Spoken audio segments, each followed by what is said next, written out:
Sa afiafinga mo le tina matua ia a kenese.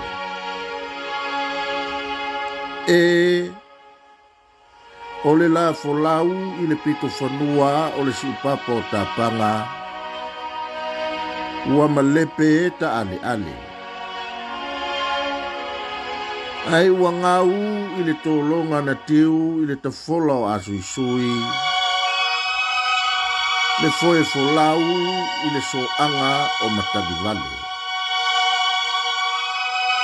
Ua le o taili fisanga. Ai ua le lemo i le fatu moana. Ua lolo tawama le si ua mouli. Na filitama i fuati o le tupu. Awe na musu i pisanga o ala savali. Ne isufi le moe moe na faa ole ole. Awa e uleo i le muliava o sawalii.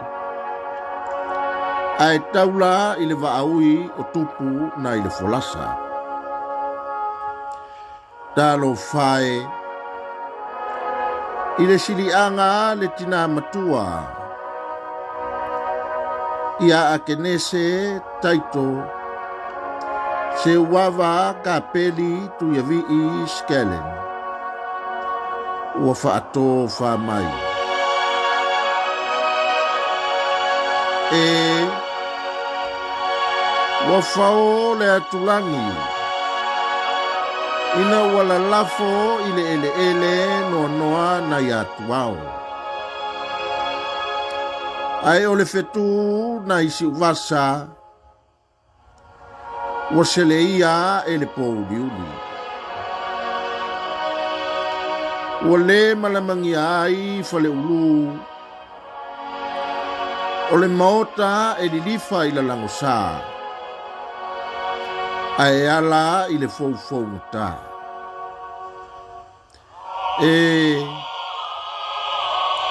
Wanga walofa le tuyavi malona usoli.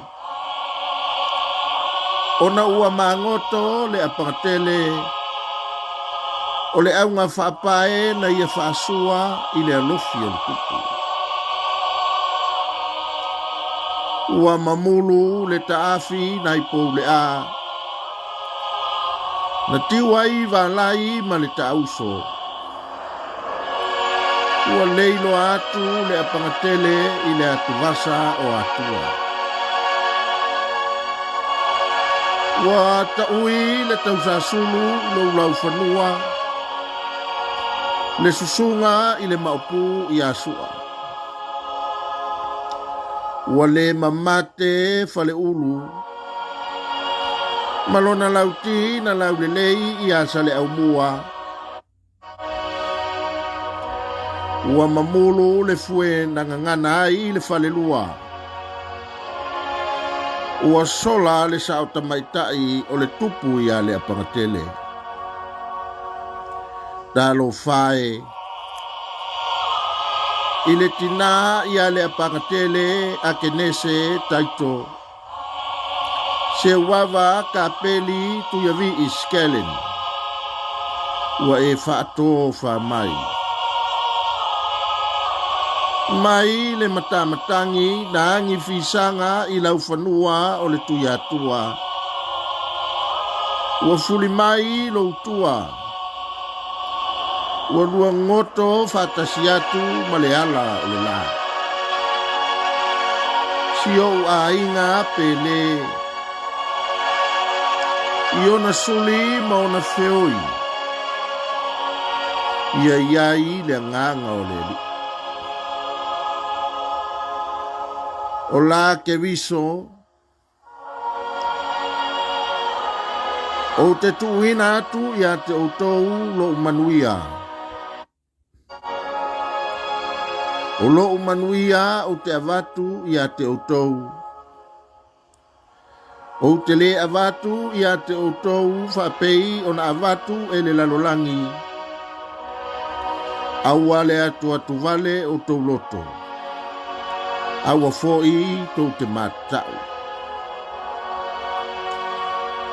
Wa o tau whaalongo mai, wa o whai atu ia te o tau, o te alu ma o toi sau ia te o tau.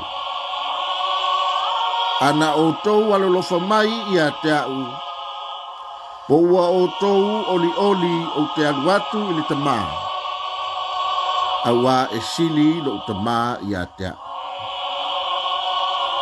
Tafi mala lau malanga, oe le toi tangata o le ainga, le apangatele a kenesi.